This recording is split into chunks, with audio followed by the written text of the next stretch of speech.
Pada video kali ini, saya akan menganalisa saham Summarecon. Sebelum memulai, disclaimer kembali. Jika sudah, mari kita mulai. Seperti biasa, saya akan mulai dari time frame monthly. Untuk skalanya ini saya pakai skala Gaussian. Kita mulai dari analisa Ichimoku. Di Ichimoku, kita bisa lihat dengan jelas harga ini ada di bawah Kumo monthly, oke? Di mana Kumo monthly-nya ini sebenarnya adalah strong resistance untuk SMRA, oke? Nah, kalau kita lihat ya, kan penurunan pertama itu drop dari sini, oke? Nah, jadi kalau di sini kita lihat ya, ini ada trend line yang kuat banget untuk SMRA. Ini kebetulan sejajar dengan Kumo monthly-nya, oke? Nah, terus next kita zoom di weekly. Nah, kalau kita lihat di weekly ya, kebetulan trend line itu mendekati area weekly-nya atau Kumo weekly-nya, oke? Nah, di mana harga ini di bawah Kumo weekly, tapi dia sedang terkoreksi ke atas, oke? Nah, resistennya ada di mana? Pertama ada ini classic resistance, oke? Nah, kedua ini mendekati trend line yang sebelumnya.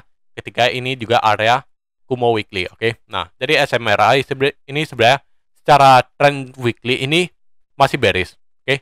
Dia bearish yang sedang terkoreksi. Koreksinya kemana? Targetnya ini kemungkinan akan sampai ke plus minus 800 rupiah, oke? Nah, secara time ya kurang lebih di sini lah, oke? Nah, di area yang cukup tipis di Kumo weekly-nya, oke? Ini kapan?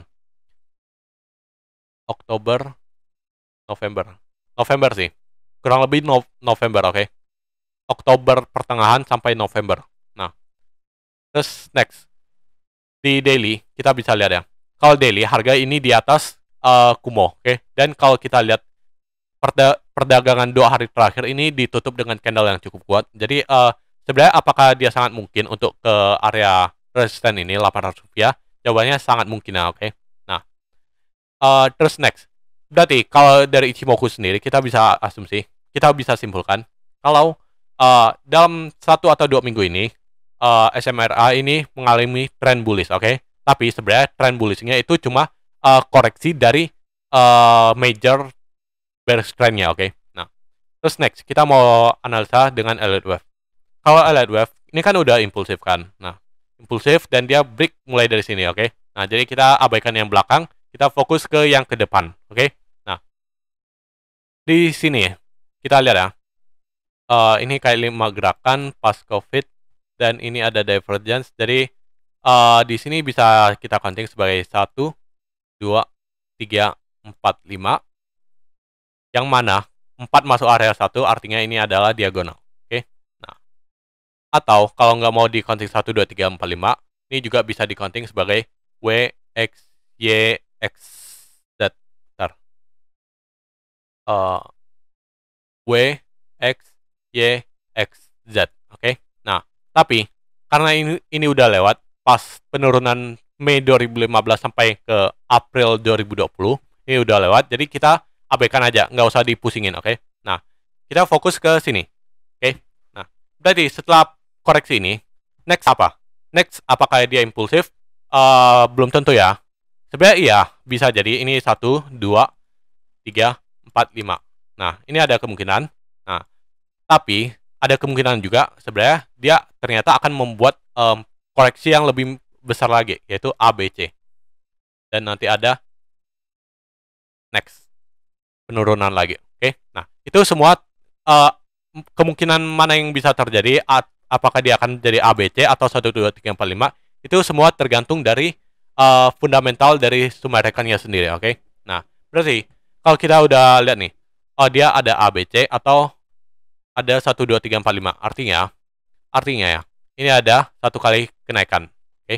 Nah, berarti kita akan abaikan ini abaikan dulu. Yang penting kita udah tahu nih, oh dia ada kemungkinan dia untuk naik sekali lagi, oke? Nah, kita zoom di weekly ya. Nah, kalau dia mau naik kan, kalau misalnya dia mau naik ya, oh, bentar, lihat ya, bentar saya coba cek lagi. 1, 2, 3, 4, 5, 6, 7. 7 ya. Oh, berarti enggak. Ini saya mau revisi ya. kenaikan ini pas COVID ini adalah corrective wave. Oke. Nah, ini saya akan counting sebagai W. Berarti penurunannya ini Y dan sekarang adalah Y. WXY maksudnya. Oke. Nah, kenapa saya akan counting kayak gini? Karena kalau kita lihat di weekly kah dan di daily, kalau kalian lihat ya. Ini kenaikannya kita lihat ya. Hitung aja swingnya. 1 2 3 4 5 6 7. Ada 7 swing kan? Nah, 7 swing. Sedangkan kalau impulsif itu total swingnya itu harusnya 5 atau 9 atau 13 dan seterusnya. Yang penting plus 4. Oke. Nah, sedangkan ini cuma ada 7 swing. Jadi saya akan counting ini sebagai W. Ini X dan berikutnya ada Y. Oke, wave Y. Kalau ini wave Y, artinya berarti ini ada kenaikan 1 2 3. Tapi sebelum itu, apakah X-nya udah selesai? Nih, maksudnya apakah penurunan dari Maret 2021 sampai Juni 2022 ini menandakan X-nya sudah selesai? Jawabannya belum ya. Karena dia tidak ada konfirmasi yang jelas. Konfirmasi yang jelas itu adalah di sini. Oke. Jadi kalau misalnya harga udah sampai di sini, resisten Rp800, yang jadi pertanyaan yaitu, apakah dia bisa breakout atau dia ternyata false break? Nah, kalau misalnya dia ternyata false break, sampai ke Rp800 dia false break, artinya X ini belum selesai. Nah, mungkin X-nya akan selesai nanti. Nah, tapi kalau enggak, misalnya dia tetap breakout, artinya dia akan lanjut ke Y. Nah, tapi kita ingat ya, selama di sini ya, selama trendline Kumo, selama harga masih di atas Kumo daily, kita akan asumsi dia akan naik, oke? Jangka pendeknya, oke? Nah, berarti apakah skenario yang turun ini masih ada? Jawabannya masih ada. Cuma kita akan fokus ke kenaikannya, oke? Nah, jadi selama analisa ini akan valid selama harga di atas Kumo daily itu, oke? Nah, jadi selama di atas Kumo daily kita akan anggap oh X-nya udah selesai dan dia akan menuju Y. Nah, kalau dia akan menuju Y, artinya ini ada 3 gerakan. Mungkin bisa kayak gini, dan mungkin bisa 3 gerakan yang bervariasi lainnya, oke? Nah, berarti kita udah tahu nih, secara trend, ini jelas masih bearish, oke? Nah, secara struktur Elliott Wave, ternyata bearishnya ini sedang koreksi ke atas, oke? Dimana koreksi ke atasnya ini sedang membentuk wave Y. Nah, oke? Nah, berarti apakah dia akan tembus Kumo Weekly dan Kumo Monthly? Ya, jawabannya belum tentu ya. Pertama, kalau di Kumo Monthly masih jauh banget lah ya. Tapi kalau di Kumo Weekly, nah kita tunggu aja di sini 800. Kalau misal dia bisa breakout, nah kalau misal dia breakout di Kumo Weekly, artinya dia ada kemungkinan untuk ngejar Y. Nah, tapi kalau misalnya ternyata dia gagal, berarti skenario merah yang terjadi, oke? Nah, itu. Terus next, secara momentum ya. Secara momentum, kita lihat ya. Ini nggak ada divergence. Kalau di weekly ini momentumnya masih ke atas, oke? Tidak ada divergence. Dan kalau di daily ini juga tidak ada divergence, oke? Nah, jadi secara momentum tidak ada yang spesial dari SMRA, oke? Nah, terus next, secara price, secara target harga itu pertama di sini, oke? Rp800.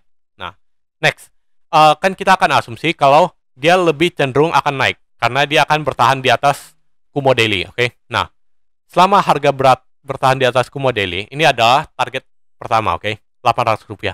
Target kedua yaitu wave Y. Kita akan asumsi ya. Akan asumsi wave Y itu targetnya di mana? Yaitu kita tarik external retracement dari sini ke sini, proyeksikan ke sini. Terus saya mau proyeksikan external retracement maksudnya ini ke sini. Oke. Nah, apakah ada cluster? Jawabannya ada di sini. Kalau kita lihat jangka lama, ini ada cluster strong resistance, oke? Nah, area base. Nah, jadi hati-hati. Kemungkinan besar setelah dia sampai di area strong resistance di sini, itu bisa jadi dia akan langsung drop cukup kencang, oke? Nah, jadi hati-hati ya. Kalau misalnya dia ternyata udah breakout dan sampai di strong resistance, hati-hati dia bisa cepat terkoreksi, oke? Nah, Terus next, berarti kan kalau kayak gini, kalau misalnya dia naik ya, berarti artinya dia akan breakout Kumo Monthly, oke? Nah, apakah itu mungkin? Ya mungkin aja, oke? Nah, selama eh, selama selama harga di tren jangka pendeknya belum tertembus, ya sangat mungkin untuk dia tetap melanjutkan naik, oke? Nah, tapi kalau dari tren jangka pendeknya aja udah patah, ya berarti nggak, itu udah mustahil dia akan tembus dalam waktu dekat, oke? Nah, terus next, start time-nya gimana? Secara time ya, yang ini ujung ini, time ini nanti aja ya. Yang ini kan masih lama banget. Secara time yang ini, oke? Penentuan, oke? Pertama, ini area transisi dari dia flat ke flat berikutnya, oke? Ini adalah area di mana ini? Akhir Oktober atau November ke awal Desember. Berarti secara time ya, secara time dari Ichimoku ya, ini ada di bulan November, oke? SMRA penentuannya ada di bulan November nanti, oke? Nah, terus next saya mau coba pakai Fibonacci time analysis, oke? Pertama saya mau proyeksikan swing high ke swing high, proyeksikan ke swing high. Nah, ini ntar ya, saya lihat momentumnya dulu.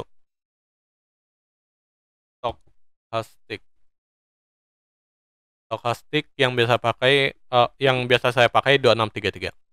Oke. Nah, ini akan saya anggap satu swing. Oke.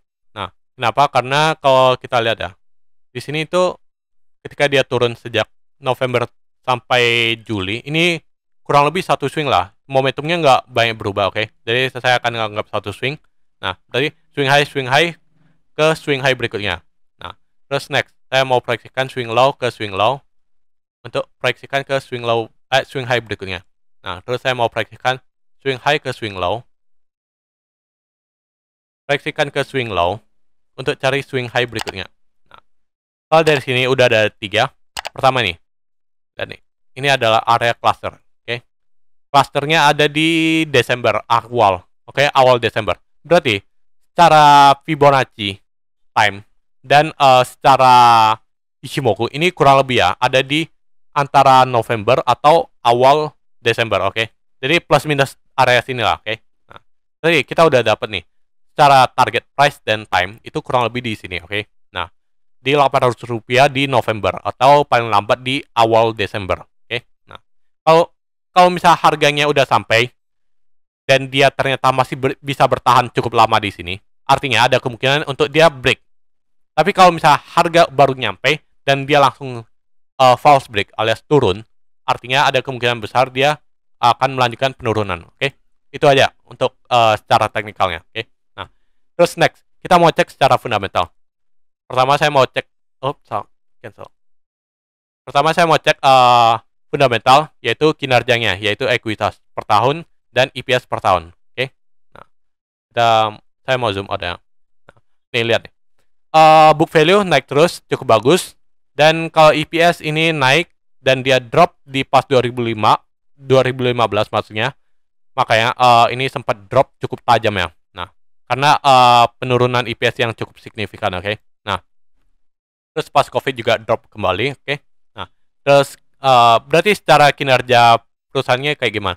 Kalau secara kinerja jangka panjang ini sebenarnya ya masih oke sih SMRA, tapi secara EPS atau pendapatannya ya emang berkurang, oke? Pendapatan sekarang itu kurang lebih di pendapatan 10 tahun yang lalu.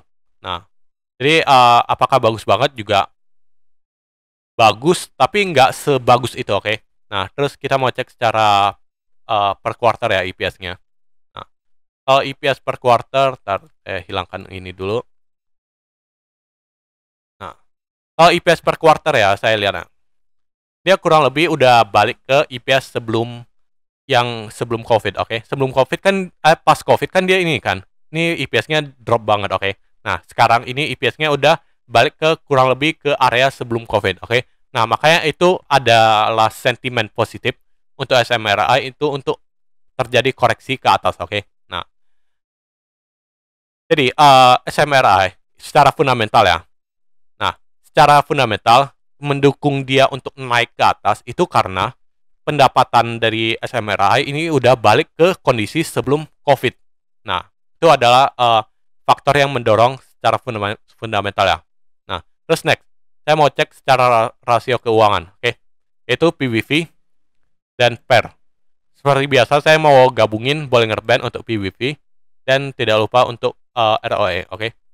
Nah, Bollinger Band, saya mau pindahkan ke panel yang telah di bawah alias panel PBV, oke? Sumbernya saya mau pakai sumber PB rasio. Bentar. Terus, bentar. Ini ada masalah dikit.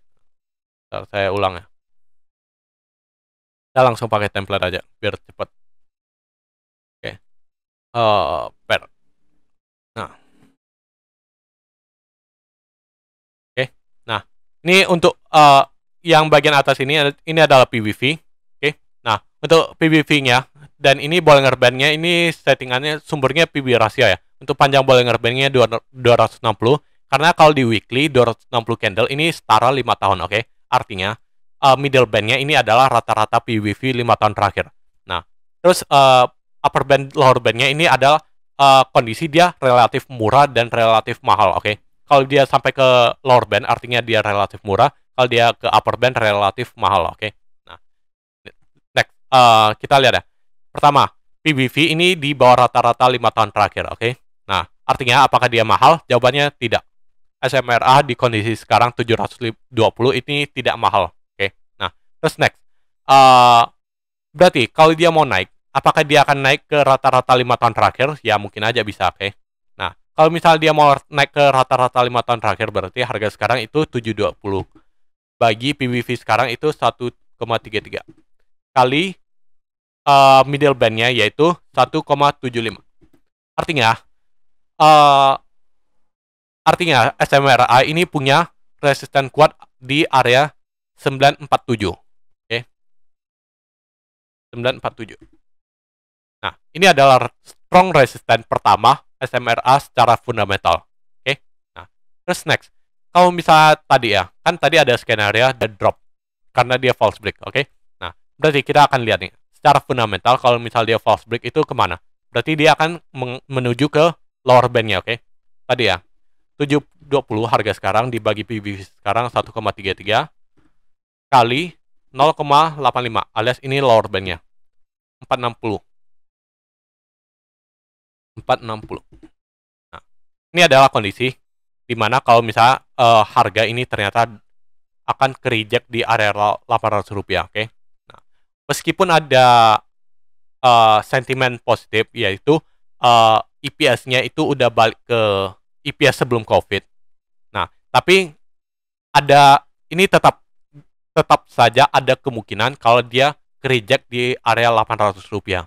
Nah, tapi kemungkinan besar ya tetap naik sih sebenarnya. Oke. Nah, terus next. Ini adalah secara PBV. Terus secara PER, kalau kita lihat ya, sebelum COVID, PER-nya ini di area 33, oke? Anggap aja 30 lah PER-nya. Dan PER sekarang ini ada di 25. Artinya kalau kita lihat ya, harga sekarang kalau misalnya dia mau balik ke PER sama dengan 30, sebelum COVID-nya, yaitu 720 bagi PER sekarang yaitu 25, dikali PER yang rata-rata harusnya, yaitu di 30. 864. 864 ada di mana? 864. Nah, jadi kalau kita lihat ya dari sini, kita udah dapet nih strong resistance di menurut PBV dan menurut PER. Secara PER ya, kalau kita lihat itu ada di area sini, oke? Jadi seperti yang saya bilang tadi, seperti yang saya gambarkan ini, yaitu ketika dia break, ada kemungkinan besar dia akan retest. Kenapa dia retest? Karena sebenarnya area sini adalah area strong resistance secara fundamental, oke? Dan kalau secara teknikal ini juga area ini ada area classic resistance yang mungkin akan menjadi strong resistance berikutnya setelah 800 rupiah ini, oke? Nah, terus next ROE gimana? ROE ini standar ya, sebenarnya biasa aja. Nah, ROE nggak ada yang spesial, oke? Nah, jadi gitu aja sih. Nah, jadi untuk SMRA kesimpulannya kayak gimana? SMRA secara tren jangka panjang banget, sebenarnya trennya masih bearish, oke? Nah, cuma sejak COVID itu terjadi koreksi ke atas, oke? Nah, sejak COVID ini terjadi koreksi ke atas, di mana koreksinya adalah koreksi wave WXY. Sekarang kita ada di kondisi wave Y, oke? Nah, kenapa dia bisa naik ke atas di saat trend bearish-nya sedang berlangsung? Karena total pendapatan SMRA ini sebelum COVID, saat ini itu udah setara dengan pendapatan sebelum pas COVID. Oke, makanya itu bisa menjadi sentimen yang cukup positif untuk SMRA untuk naik. Nah, tapi apakah dia ada peluang ternyata dia akan false break? Jawabannya ada. Nah, kalau misalnya dia false break, berarti ada skenario merah ini yang terbentuk, oke? Nah, tapi kalau misalnya dia bisa bertahan di 800 rupiah dan bahkan bisa break, ada skenario biru ini terbentuk, oke? Nah, secara fundamental gimana? Secara fundamental, SMRA ini cukup oke, tapi kalau dibilang bagus banget juga enggak, jelek enggak. Dia enggak jelek, cukup standar lah, bagus ke atas lah, oke? Nah, terus secara rasio keuangan PBV-nya ini masih di bawah rata-rata 5 tahun terakhir, oke? Nah, secara PER ini juga masih di bawah PER yang sebelum COVID.